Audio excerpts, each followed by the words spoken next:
आपका दोस्त मनीष परमार आपकी सेवा में एक बार फिर हाजिर है।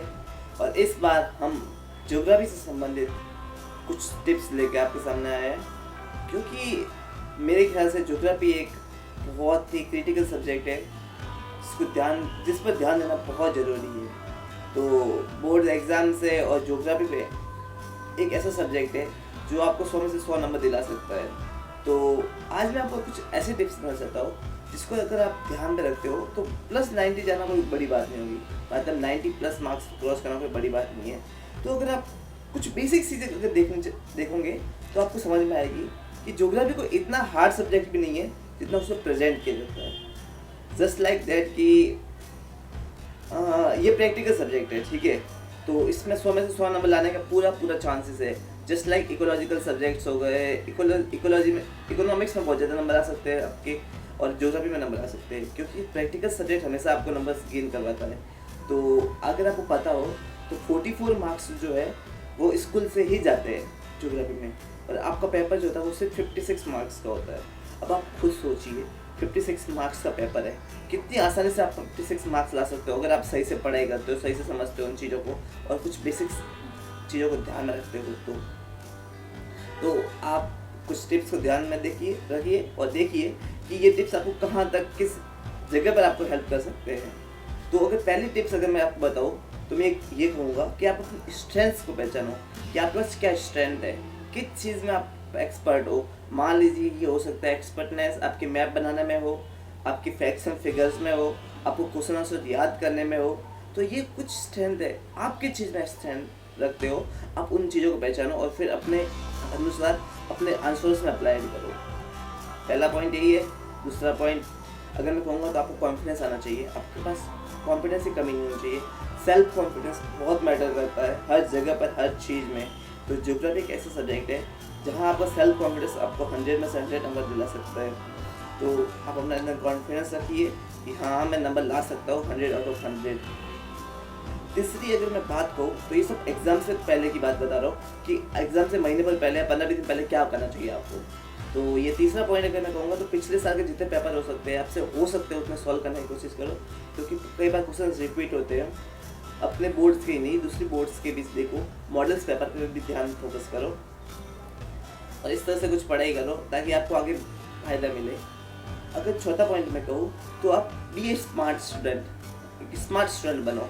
आप देखो कि मतलब अभी आपके पास इतना टाइम नहीं पड़ा कि आप सब कुछ पढ़ सकते हो, इसलिए आप ब्लूप्रिंट का सहारा लो। ब्लूप्रिंट आपको पता ही होगी कि आपको ये बताएगी कि आपको कौन से लेसन में से कितने नंबर का कोई क्वेश्चन बनता है, तो आप उस हिसाब से ही तैयारी करो। क्वालिटी टाइम एक्सपेंड करो ना हो, अभी आपकी जीसी की ज़रूरत है। 500 अगर मैं पॉइंट कहूँ तो एक ना एक बार पूरी बुक रट डालो का मतलब है कि पूरी बुक पढ़ लो जितनी पढ़ सकते हो, क्योंकि देखो बुक से बाहर कोई क्वेश्चन नहीं बनने वाला है, ये तो आपको पता भी है और मुझे भी पता है। तो बुक्स पढ़ लो, जितना पढ़ सकते हो उतनी पढ़ लो, रिवाइज कर लो और ये आपको बहुत ज़्यादा फायदा दिलाएगा। छठा पॉइंट अगर मैं कहूँ तो अगली से अगर आपने एटलस का सहारा लिया है तो बहुत अच्छी बात है, क्योंकि आपको समझ में आ जाएगा कि मैप कैसे बनते हैं, कहाँ बनता है, कहाँ कोई प्लेस होती है। ज्योग्राफी में प्लेस बहुत मैटर करती है कि कौन से स्थान पे कौन सी चीज़ है, जैसे पेरिस कहाँ है, राजस्थान में उदयपुर कहाँ है, ये सब आपको ध्यान रखना पड़ेगा, क्योंकि कई बार ये क्वेश्चन होते हैं और ये क्वेश्चन पक्का होता है 5 नंबर का मैप का, कि आपको कुछ प्लेस दी जाती है उसको शो करना होता है मैप्स के अंदर। तो ये आपके एटलस आपका उसका सहारा बनेगी और आपको और ज़्यादा अब्रॉड करने में आपकी हेल्प करेगी, ठीक है ना। तो ये आपको चीज़ें समझनी चाहिए। और अगर इसके बाद अगर मैं पॉइंट कहूँ तो मैं ये कहूँगा कि आप मैप बनाने सीख लो। मैप 3 मैप होते हैं, एक तो अपने स्टेट्स का मोस्टली, एक अपने देश का और एक वर्ल्ड का। ये तीनों ही मैप आपके लिए बहुत ज़्यादा इंपॉर्टेंट है। अगर मैं कुछ कर पाया आपकी हेल्प तो मैं आपको इस वीडियो के एंड में आपको कुछ मैप्स ऐड करके बता दूंगा कि मैप्स कैसे बनता है, या मैं एक अलग से ही वीडियो बना दूंगा कि how you can make maps simply, ठीक है। तो यही चीज़ें हैं। उसके बाद अगर मैं कहूँगा तो ये कहूँगा कि आपको पेन कौन सी यूज़ करनी है, ये बहुत मैटर करता है। एग्जाम्स में आप कौन सी पेन यूज़ करते हो, आप कैसे लिखते हो, ये बहुत कुछ मैटर करता है, क्योंकि वहाँ पे आपकी कॉपी शो करेगी कि आप कौन हो। तो अगर आप हल्के हाथों से लिखते हो तो मेरे ख्याल से आपको जो पेन यूज़ करनी है वो आपको करनी है बॉल जेल पेन यूज़ करनी चाहिए, क्योंकि वो आप फटाफट लिखने में हेल्प करेगी। और जेल अगर बॉल जेल हो सके तो बहुत अच्छी बात है। और एक पेन आती है मॉन्टेक्स जेल, सुपर स्लिम होती है पेन, बहुत अच्छी सी कैपेबिलिटी है उसकी पकड़ने वगैरह में भी, तो वो आपको बहुत सपोर्ट करेगी। अगर आप डार्क लिखते ही हो, वैसे ही दबा के लिखते हो, फिर तो आप कोई भी पेन यूज़ कर सकते हो, लेकिन फिर भी आपको एक बार कोशिश जरूर करके देखनी चाहिए कि कौन सी पेन मुझे पहले यूज़ करनी है, ये आप पहले से ही फाइनलाइज कर दो। एग्जाम्स के दौरान मतलब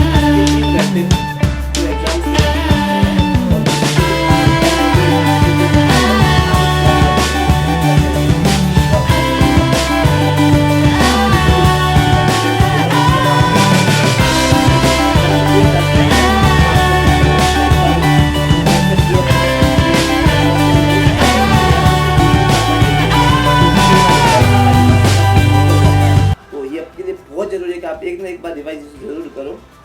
दूसरी बात अगर मैं कहूँगा तो यही कहूँगा कि आपको एग्जाम में 3 आवर्स मिलने वाले हैं, और तीनों आवर्स जो है वो आपको डिसाइड करेगा कि आप ज्योग्राफी में कितने मार्क्स लेके आते हो। 1 मिनट अपना 1 सेकंड तक वेस्ट ना करो, मैं तो यही कहूँगा। किसी को भी बताने की ज़रूरत नहीं है एग्जाम टाइम में, सब अपना अपना खुद करेंगे और तुम अपना करो, क्योंकि 100 नंबर लाने होंगे। अगर आपको 100 में से 100 लाने के लिए आपको अपना करना ज़रूरी है, और 3 घंटे बहुत होते हैं, आप अपना आराम से पेपर सॉल्व कर सकते हो।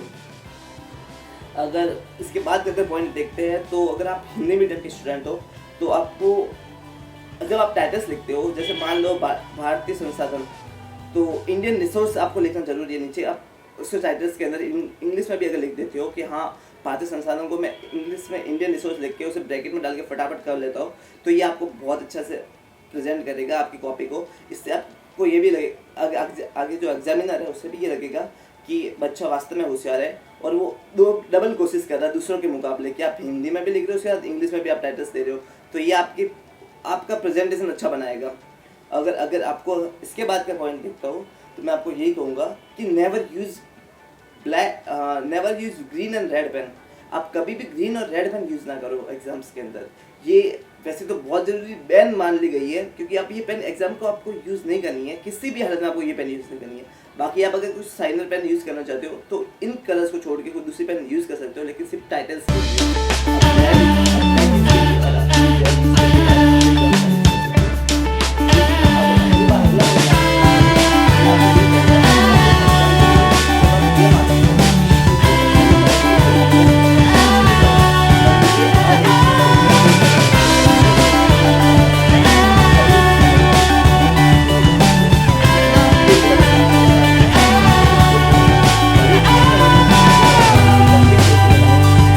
क्योंकि एग्जाम जो गवर्नमेंट है वो 3 घंटे आपको बहुत सोच समझ के बोर्ड देती है आपको अपने 3 घंटे, तो 3 घंटे बहुत इनफ होते हैं कि किसी पेपर को सॉल्व कर सको आराम से। तो आप अपने हिसाब से उस पेपर को सॉल्व करो और उसे एलेबरेट करते रहो। अगर उसके बाद अगला मैं अगर पॉइंट्स दूंगा तो ये है कि एग्जाम से 10 मिनट पहले आपको एक डेयरी मिल्क खा लेनी चाहिए 20 रुपये तक की, जो अगर आप खा लेते हो तो ये आपके लिए बहुत फ़ायदेमंद होगी। और ये कैसे होगी वो मैं आपको बताता हूँ। ये क्या करता है, एकदम एनर्जी बूस्ट करता है एंडिंग में। आपके जो कुछ प्रोटीन सोर्सेज है, कुछ पावर सोर्सेज है, ये आपके दिमाग की नसें खोल देगा कई बार, तो ये एनर्जी होगी आपको बूस्ट करने में, तो ये आपके दिमाग को एक्टिव रखेगा, फ्रेश रखेगा और मूड अच्छा लगेगा आपको। इसलिए आपको एक डेली में हर बार खा लेना चाहिए, सिर्फ ज्योग्राफी के पेपर में नहीं, हर पेपर में थोड़े तो खर्चे करने चाहिए आपको। उससे पहले बाद का पॉइंट अगर मैं बताऊँ तो मैं ये कहूँगा कि आप क्वेश्चंस को समझो पहले। ये बहुत ज़रूरी है कि आपको क्वेश्चंस क्या पूछ रहा है उसके बाद ही आप आंसर्स को दो। कोशिश करो कि क्वेश्चंस को अच्छे से देखो कि वो क्या कहना चाहता है और वहीं पे जाने की कोशिश करो, उसे वहीं तक ले जाओ, वरना आपका नुकसान हो सकता है कुछ भी नंबरों में। क्योंकि अगर आप 100 में से 100 लेना चाहते हो तो एक नंबर आपके लिए बहुत कीमती है। उसके बाद अगर मैं पॉइंट कहूँ तो ये कहूँगा कि आप अपने ज्योमेट्री का सारा सामान लेके जाओ, पेंसिल, शॉर्पनर, स्केल्स, जो आपको यूज़ करना है, जो आपके मैप बनाना है, वैसे जो करना है वो सबको सामान लेके जाओ, ताकि ये आपकी हेल्प कर सके उस टाइम जहाँ पे ज़रूरत पड़ेगी तब। उसके बाद अगर मैं कहूँ तो यही कहूँगा कि हर क्वेश्चन में मैप बनाने की ट्राई करो। अब ये बहुत बड़ा क्वेश्चन है, सही में ये बहुत कन्फ्यूजेबल क्वेश्चन है कि हर क्वेश्चन में मैप कैसे बन सकता है, ये बहुत लोग पूछते भी है। तो मैं आपको सिंपली बताता हूँ। जैसे मान लो कि पूछ लिया कि भारत का घनत्व कितना है, तो आपको भी पता है 382 पर्सन पर स्क्वायर किलोमीटर पे है, 382 पर्सन पर स्क्वायर किलोमीटर। अब इसमें मैप कहाँ से बनेगा, हर कोई मुझे यही पूछता है, तो मैं आपको सिंपली बताता हूँ। जैसे मान लो आप इंडिया का मैप बना दो फटाफट, ठीक है, बहुत छोटा मैप बनता है, जल्दी बन सकता है, 10 सेकंड भी नहीं लगते उसके लिए। बनाओ ऐसे। हाँ, आपको मेन बात कि यहाँ मैप बनाने का मतलब सिर्फ मैप बनाना, सिर्फ शो करना कि हाँ इंडिया है। ये नहीं कि आप ड्राइंग कॉम्पिटिशन में हिस्सा ले रहे हो, आपको नॉर्मली शो करना है बस कि आप मैप बना रहे हो। तो 382 किलोमीटर एकदम सेंटर में लिख दो, 382 पर्सन पर स्क्वायर किलोमीटर एकदम सेंटर पे लिख दो। उसके बाद जो सबसे कम है अरुणाचल प्रदेश, जैसे 11 पर्सन पर स्क्वायर किलोमीटर पे, वो लिख दो। आप बंगाल का लिख दो कि आप 925 पर्सन पर स्क्वायर किलोमीटर है। और दिल्ली का लिख दो कि ये 4-5 डिस्ट्रिक्ट जगह बता दो आप जो वास्तव में इंपॉर्टेंस रखती है इन चीज़ों के लिए। तो इसके आपका क्या होगा, मैप भी बन गया, आपने आंसर तो दे ही दिया था पहले, इसके बाद इसने और शो कर दिया, तो ये आपको प्रेजेंटेशन बनाएगा कि देखो ये लड़का कुछ एक्स्ट्रा कर रहा है, कुछ अगर कुछ एक्स्ट्रा पाना चाहते हो तो आपको एक्स्ट्रा तो करना ही पड़ेगा। तो यही चीज़ें आप ऐसे ही एक्स्ट्रा करके नंबर बढ़ा सकते हो। उसके बाद अगर मैं कहूँगा कि आपको आपकी प्रेजेंटेशन ही आपकी सफलता है, आप कितने बढ़िया तरीके से उसे प्रेजेंट कर सकते हो, वही आपको सफल बनाएगा आपके नंबर्स लाने के लिए। तो इसके लिए आप डेकोरेट करना चाहते हो, डेकोरेट कर सकते हो। जरूरी नहीं कि सिर्फ लड़कियों का ही काम है, लड़के भी डेकोरेट करते हैं। नंबर लाने के लिए डेकोरेट करना ही पड़ेगा, आप करना ही होगा कुछ ना कुछ एक्स्ट्रा। अब डेकोरेट में ये है कि लाइन खींचो और जो भी नया क्वेश्चन लिखो तब अगले पेज में लिखो, क्योंकि बोर्ड कितनी बड़ी कॉपी देती है, वो पागल थोड़ी है जो 30 पेज 32 पेज की कॉपी देती है आपको पता है। मेरे को पेपर्स भी थे वो 17 पेज में पूरे हो गए थे, बल्कि कॉपी मेरी 32 पेज की थी। तो वो सोच के देती है पूरा। मैंने भी अपने 96 मार्क्स लाए थे 100 में से। मुझे पता है गलतियाँ कहाँ मैंने की थी, वो मुझे पता है। वो मेरी कुछ गलतियाँ रह गई, क्वेश्चन आंसर पे मैंने ध्यान नहीं दिया, जो मैं आपको बता रहा हूँ वही मैंने गलतियाँ की है, इस वजह से मेरे नंबर कम आए। तो आप उसे पूरा खोलो, कॉपी इतनी लंबी है तो आप उसे यूज़ करो ना पूरी। तो ये यूज़ करने से आपको फ़ायदा मिलेगा। इसके बाद तो बस इतने से यही पॉइंट अगर आप ध्यान में रख लेते हो तो आपको पक्का कुछ ना कुछ तो फ़ायदा मिलेगा ही मिलेगा। तो जाओ, मन लगा के पढ़ो और फाड़ के आ जाओ। आपको 100 में से 100 नंबर लाने हैं और आप ला के रहोगे। बाय।